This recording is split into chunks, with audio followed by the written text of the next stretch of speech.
15ই August আমরা গেছিলাম দীঘা বেড়াতে 3 দিনের ছুটিতে। আর আগে থেকেই আমরা রেড বাসে আমাদের সিট বুকিং করে রেখেছিলাম। আর সেই অনুযায়ী আমাদের বাসের টাইম ছিল একদম সকাল 7টায়। আর রুবি পরিবহনের এই বাসটাতেই আমরা যাব হচ্ছে দীঘাতে। আর তার জন্য চলে এসেছি ধর্মতলা বাস স্ট্যান্ডে। আর আমাদের ছাড়তে এসেছিল বাবা মা। তো সবাইকে টাটা বাই বাই বলে আমরা রওনা দিয়ে দিলাম দীঘা যাওয়ার উদ্দেশ্যে। আর আমাদের সাথে যেহেতু বাচ্চা ছিল তাই জার্নিটা যাতে একটু আরামদায়ক হয় সেই জন্য আমরা কিন্তু স্লিপারে আমাদের সিট বুক করেছিলাম। আর জানলার বাইরে থেকে সুন্দর বৃষ্টি দেখতে দেখতে আমরা পৌঁছে গেলাম কোলাঘাট ব্রিজে। আর সেইখানে আমাদের বাস থেমেছিল 15 মিনিট। সকালের ব্রেকফাস্টটা আমরা সেখানেই সেরে নিয়েছিলাম, ডিম টোস্ট আর সাথে চা। দীঘা না পৌঁছাতেই আরেকজনের ডাব খেতে ইচ্ছা হয়েছে। আর এই যে দেখতে পাচ্ছ এত গাড়ির লাইন, এই সবই কিন্তু যাচ্ছিল দীঘাতে। কারণ এই যে 3 দিনের ছুটিতে সবাই কিন্তু বেরিয়ে পড়েছে ঘুরতে, নিজেদের মতন করে আনন্দ করতে।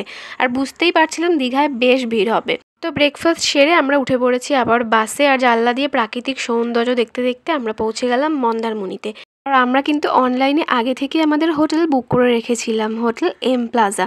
আর তোমরাও যদি চাও মন্দারমণিতে এসে 2-1 দিন আরামে এইভাবে লাক্সারিয়াস একটা হোটেলে কাটাবে, তাহলে কিন্তু অবশ্যই এই হোটেলটা বুক করতেই পারো। তো চলো তোমাদেরকে একটুখানি রুম ট্যুরটা দেখিয়ে দিই।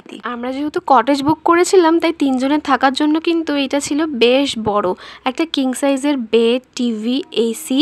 আর বেডটা ছিল সুন্দর করে সাজানো, কিন্তু বাচ্চা কাচ্চা থাকলে যা হয় আর কি।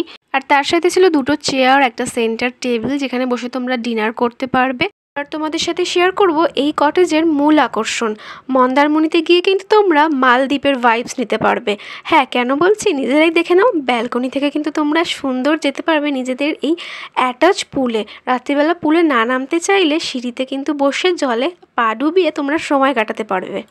আর নেক্সট ডে মর্নিং আমরা আমাদের কমপ্লিমেন্টারি ব্রেকফাস্ট সেরে এসে এখন যাব হচ্ছে পুলে। আর দেখতেই পাচ্ছ পুলটা এতটাই সুন্দর, মানে মনে হচ্ছিল যে সেখানেই ঘন্টার পর ঘন্টা থাকি। আর আমি তো তাড়াতাড়ি করে উঠে পড়েছি যে বাচ্চা কাচ্চা আছে, ঠান্ডা লেগে যাবে। কিন্তু যার জন্য আমি নিজে উঠে দাঁড়িয়ে আছি তারই ওঠার নাম নেই। মানে পুলে নেমে এত মজা করছিল কি আর বলবো। আর এইসব মজা টজা করে আমাদের প্রচণ্ড খিদে পেয়ে গেছিলো। আমরা হোটেলের রুমেই অর্ডার করে নিয়েছিলাম আমাদের খাওয়ার।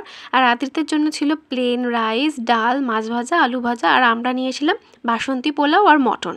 এক্সট্রা করে খাওয়ারের কথা আর কি বলবো, প্রতিটা খাওয়ারই ছিল অসাধারণ একেবারে। তো কি ভাবছো, তোমরাও কিন্তু ছুটি ছাটা পেলে চলে আসতেই পারো মন্দারমণিতে 2 দিনের জন্য সুন্দর একটা সময় কাটানোর জন্য। আর যারা ভাবছো যে কোথায় থাকবে তাদের জন্য কিন্তু এম প্লাজা হোটেলটা একদম পারফেক্ট একটা প্লেস। আর যেখান থেকে সমুদ্র ডিস্টেন্স মাত্র 2 থেকে 3 মিনিট।